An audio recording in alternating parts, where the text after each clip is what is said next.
Jack Herrera,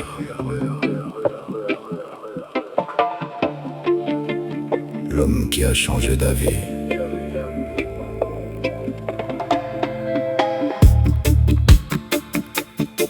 Tout commence pas toujours du bon côté. Parfois, faut se tromper pour voir clair.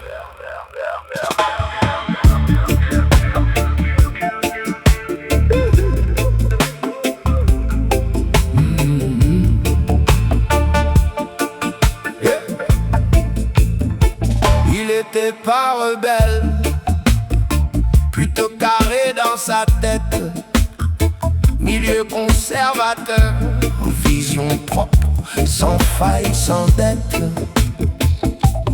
Pas fan de la plante, pas fan de ce monde-là. Il suivait le mouvement sans trop chercher pourquoi. Puis un jour, une fissure, une info, une lecture, le chanvre, ses usages, une vérité qui bouscule. Il comprend que derrière ce qu'on appelle danger, il y a des intérêts cachés qu'on préfère pas montrer. Jack Herrera, il a changé de regard. Jack Herrera, il a vu derrière le décor.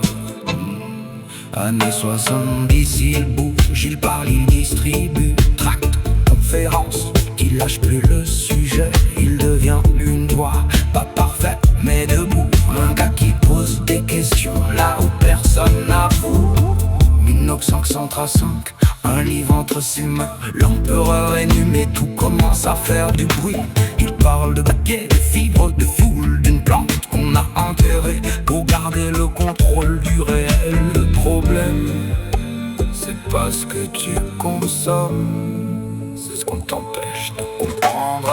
Jack Herrera, il a changé de regard. Jack Herrera, il a vu derrière le décor. Il ouvre des shops, il construit des lieux, pas pour vendre un rêve mais pour ouvrir les yeux.